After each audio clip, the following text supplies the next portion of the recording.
Efendimiz Hazretleri'nin aziz başına ve Mustafa Resulü'ne salavat şerife getirenlerin ahir ve akıbetleri hayrola. Âl-i ezvacı, tahiret evladı Resul-i Sahabüzün efendilerimizin zahir enbiya-i zem ve Resul-i Fihan haziratın ervah şeriflerine Pirimiz Bilal-i Habeşi radıyallahu anh efendimizin, Şeyhimiz SahibulSaif Abdulkerim el-Kibrisi Rabbani Hazretlerinin ve alel-husus bu caminin vanisi ve bugüne kadar içerisinden gelmiş geçmiş imam mezzin kaynlarının ve kahve ehli imanın ervahı için Allah rızası için el-Fatiha.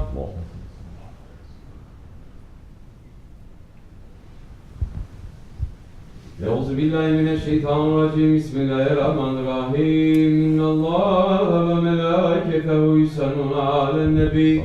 Ya eyyühellezîne âmenû sallu aleyhi ve sellimû teslîmâ. Allahümme salli alâ seyyidina Muhammedin ve alâ seyyidina Muhammed. Allahu Ekber, Allahu Ekber. Allahu Ekber, Allahu Ekber. Eşhedü en la ilahe illallah. Eşhedü en la ilahe illallah. Eşhedü enne Muhammeden Resulullah. Eşhedü enne Muhammeden Resulullah. Hayya ale's-salâh. Hayya ale's-salâh. Hayya alel-felâh. Hayya alel-felâh. Allahu Ekber, Allahu Ekber. La ilahe illallah.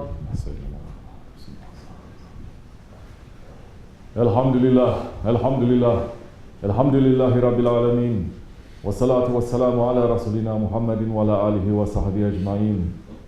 Nahmedullah Teala, nastağfir ve eşhedü en la ilahe illallah vahdehu la şerike lah. Eşhedü enne seyyidina Muhammeden abduhu ve habibuhu ve resuluh. Sallallahu aleyhi ve ala alihi ve ezvacihi ve ashabi tabi Khalifah Raşidin Mahdi'nin min ba'di. Zemmet ala tahkik, hususan alameti Khalifah Resulü ala tahkik. Umarul Mu'minin, Hazreti Ebu Bakr, Umar, Osman ve Ali. Ve ala baka sabit tabi'in ridvanullah ta'ala aleyhim ecmain. Ya eyyuhal mu'minul hazirun. İttekullah ta'ala. Ve innallaha mellezine tekvellezine hum muhsinun. Elhamdülillahi Rabbil alemin. Ve salatu ve selamu ala eşrafil enbiya ve mursalin. Seyyidina Mevlana Muhammedin ve ala alihi ve sahbihi ecmain. Bismillahirrahmanirrahim. All praises are due to Allah, to whom belongs whatever is in the heavens and whatever is in the earth, and to Him belongs all praise in the hereafter. And He is the wise, aware of all things. He knows all that goes into the earth and all that comes out from it, and all that comes down from the sky, and all that goes up to it. And He is the most merciful, the forgiving. Sadaqallahu al-Azim. And may all peace and blessings be upon the master of the messengers, the seal of the prophets, the intercessor of the sinners, the friend of the strangers, the mercy to the universes. And may all peace and blessings be upon his noble family and blessed companions, especially upon the four Khulafa Rashidin, Hazreti Abu Bakr Siddiq, Hazreti Umar Farooq, Hazreti Osman al-Ghani, and Hazreti Ali al-Murtaza, and all those who follow them until the last day. Ya ayyuhal mu'minun, O believers, 2/3 of the month of Allah, Rajab Shahrullah, have passed us. What have we planted in these days? The days of Rajab that have passed and have finished, they have gone into our record book. We cannot go back and change them. We cannot live those days again. These breaths that we took will not come back. The opportunities that we missed will not come back. Sayyidina Ali Karamallahu Wajha is saying, 3 things cannot come back. The arrow that flies out from the bow, the word that is spoken in a rush, and the missed opportunity. But mankind is forgetful. The word insan, it is coming from the same word in Arabic as forgetting. Allah subhanahu wa ta'ala is talking about the nature of mankind. In Surah Al-Infitar, saying, Bismillah ar-Rahman ar-Rahim, O mankind, who has made you careless concerning your Lord, the generous, the one who created you, then designed you, then balanced you. In whatever form He willed, He put you together. Sadaqallahu al-Azim. So Allah subhanahu wa ta'ala is telling us, mankind becomes careless about Allah subhanahu wa ta'ala. We become careless and forgetful about Allah and the rights of Allah. And that forgetfulness is a disaster in this world and a disaster in the next. Allah Jalla wa Ala is saying in Surah Al-Hashr, Bismillah ar-Rahman ar-Rahim, do not be like those who forget Allah, so Allah makes them forget themselves. They are the rebellious. And Holy Prophet ﷺ is saying, the difference between someone who remembers his Lord and someone who does not is like the difference between the living and the dead.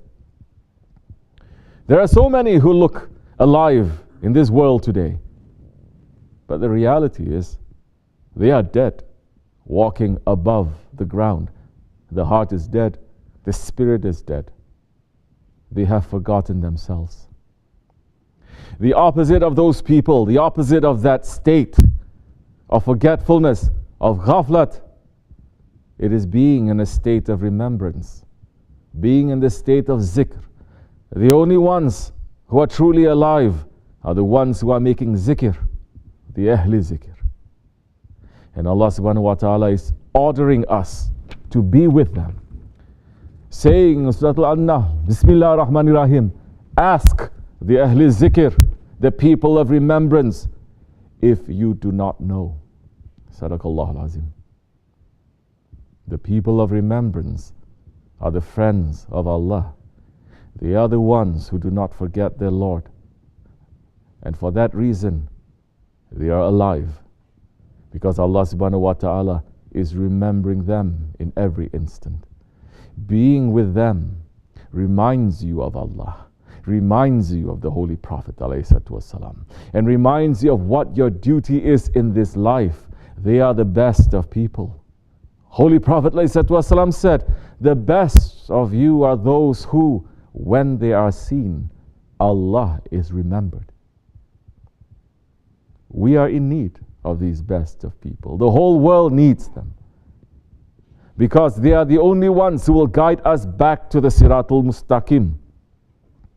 We need a guide, because if we are left alone in the darkness of this dunya, we will never be able to return to our Lord. Following those guides, it is submitting to them, because they know, we don't know. The one who does not know, he must submit to the one who knows. The guides, the shaykhs, the awliya Allah, they know how to fight the greatest enemy, the ego.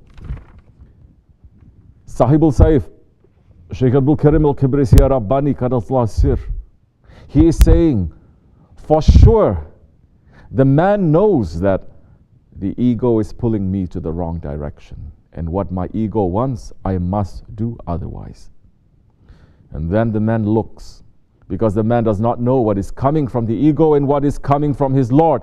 So he looks to find somebody who is a guide, to show and to say, do this, don't do this, turn this way and don't turn that way, walk that way and don't walk this way. Then you submit your will in that one's hand, and you already left one responsibility, because you are in somebody's hand, and that one is working on you. 21st century people, 21st century so-called Muslims, they hate to hear this.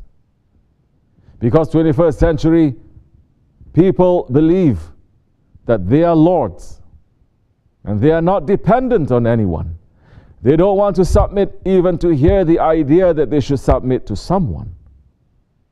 Sultan al-Awliya, Shaykh Maulana Muhammad Nazim Hakkani, Qadasullah Sir, is saying, Muslims nowadays get an allergy when you speak to them about sheikhs.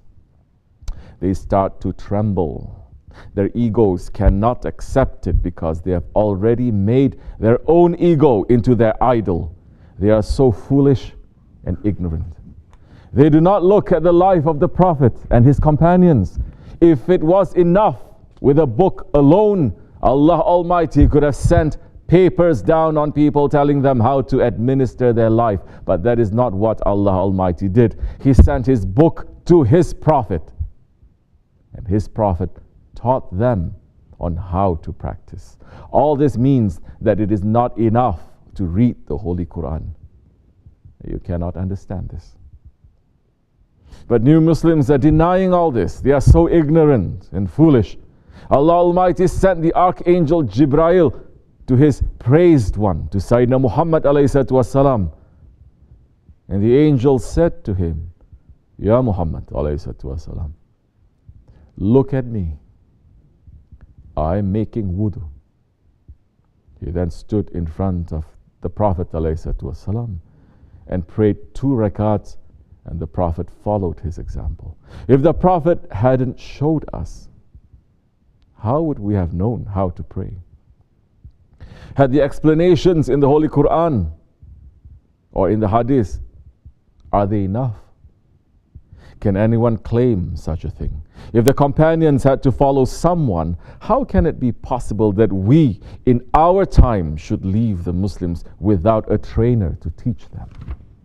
These new fashioned people are trying to take away the mazhabs, the imams of the tariqat. They say, look at the Quran and find your way. Oh, foolish person. It is as if you have a motorway and you will not tell me, and you will tell me not to go, but to open another way through the mountains. These are the teachings of Islam for 1,400 years. The Sahaba-i-Kiram understood that they must submit themselves to the Holy Prophet ﷺ to learn the way to Allah. The Tabi'in submitted themselves. All awliya and salihin submitted themselves. We have now reached an age where nobody submits. And everybody thinks that they know best. That is the reason for the disaster that we are in today.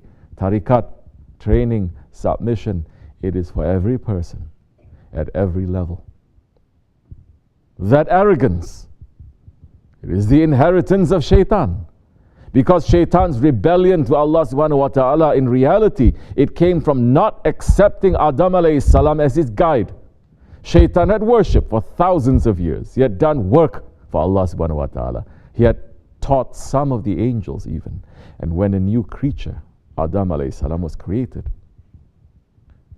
he was very angry that Allah made him to do sajda to Adam alayhi salam. As our Shaykh, SahibulSaif, is explaining, saying, Shaitan didn't listen. When Allah gave him order, make sajda to Adam, means now listen to Adam. From now on, listen to him. He didn't listen because he listened to his ego saying, I'm better, so how can I listen to that one? If he would have listened, then the secret that Allah subhanahu wa ta'ala has planted into Adam alayhi salam would complete shaitan's knowledge. But he didn't. Because he didn't listen, he became disobedient. So many people today want to reach directly to Allah. So many want to reach directly to the Holy Prophet. So many want to reach directly to the great awliya who have passed. That is the same arrogance of shaitan appearing inside the people. We must submit and obey the one that Allah has put in front of you. Shaykh Efendi is explaining this protocol of obedience, saying Allah is saying that to us. He is saying, hold on to the rope of Allah and do not separate. The rope of Allah is not a rope coming from the sky that you are going to hold. First, you have to know what the rope of Allah is. If you don't know the rope then how are you going to hold on to that rope? In the army, if a soldier is not learning how to listen and obey the one that has only one stripe, then how is he going to obey the general? How is he going to be able to reach to the general? Even those who are going to become generals in the future time have to be under the training of that one who has only one stripe. He is doing that. That is his job. When they come from the outside with all the wrong characteristics, his job is first to put them in training and to give them some discipline. When they are learning the discipline, then slowly they may reach to their ranks. Otherwise, they are not reaching anywhere. Only illusions and delusions will be happening. And if that one is not able and capable to listen, to learn, and to follow the orders of the one with one stripe or two stripes, then he is not going to know how to act in the presence of the general. With one wrong move that he is going to do in the presence of the general, he may receive a very heavy punishment for that. Every army in the world still has that discipline to go according to this. Otherwise, no army can stand. Yes, the spirits, they are like an army. The spirits are like conscripted soldiers, the Holy Prophet ﷺ says. In this jihadul akbar, in this jihad against our ego, that is the protocol. If the physical army breaks its protocol and breaks its ranks, then it's going to fail. In the same way, if someone fighting the ego breaks the protocol of the spiritual discipline, he is going to fail. And that failure is not just for dunya, it is for akhirat as well. Ghawsul Azam is saying, Shaykh Abdulkerim Gilani Qaddasallahu Sir, he is saying arrogance, hypocrisy, egoism, they are all arrows of shaitan aimed at your hearts.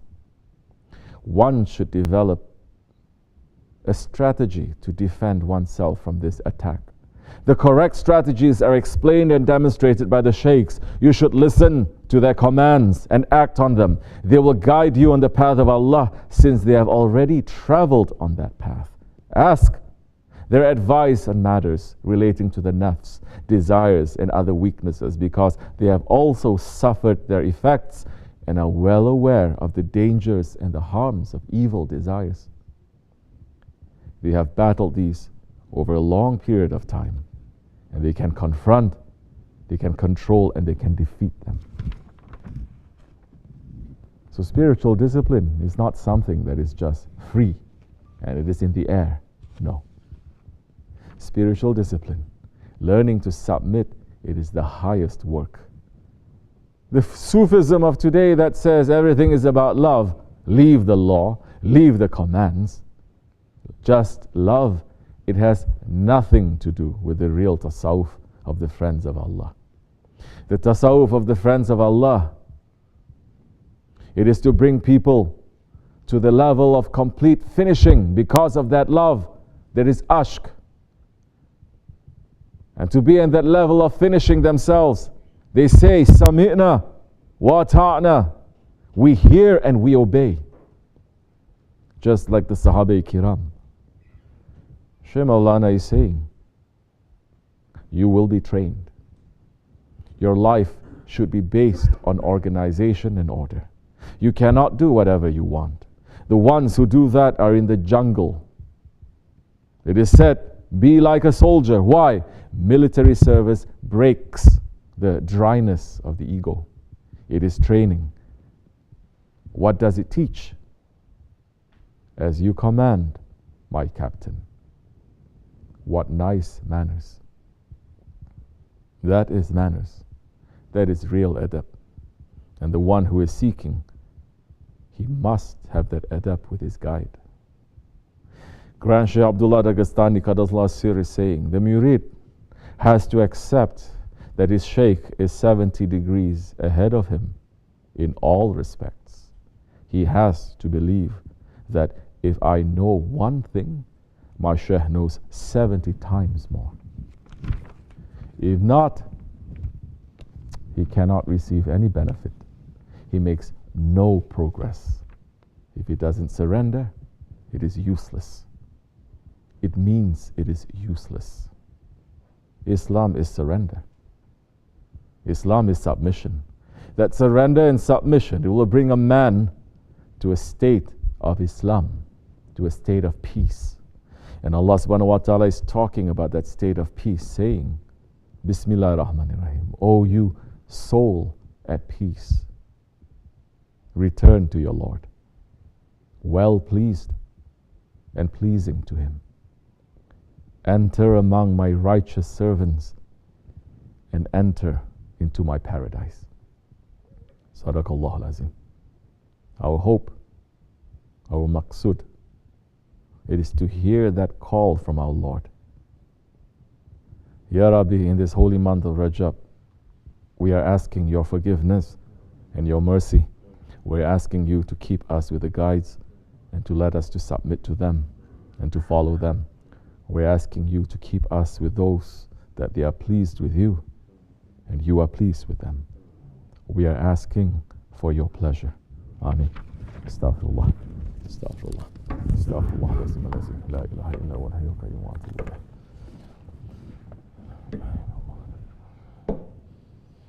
لا إله إلا الله وحده لا شريك له له الملك والحمد شيء قدير لا إله إلا الله وحده لا شريك له له الملك والحمد شيء قدير لا إله إلا الله وحده لا شريك له له الملك والحمد شيء قدير لا إله إلا أنت سبحانك كنت من الظالمين لا إله إلا أنت سبحانك كنت من الظالمين لا إله إلا أنت سبحانك كنت من الظالمين سبحان قدوس ربنا رب الملائكة والروح سبحان قدوس ربنا رب الملائكة والروح سبحان قدوس ربنا رب الملائكة والروح إن دين عند الله الإسلام آمين قام الصلاة الله أكبر الله أكبر الله أكبر الله أكبر أشهد أن لا إله إلا الله أشهد أن لا إله إلا الله أشهد أن محمدا رسول الله أشهد أن محمدا رسول الله حي على الصلاة حي على الصلاة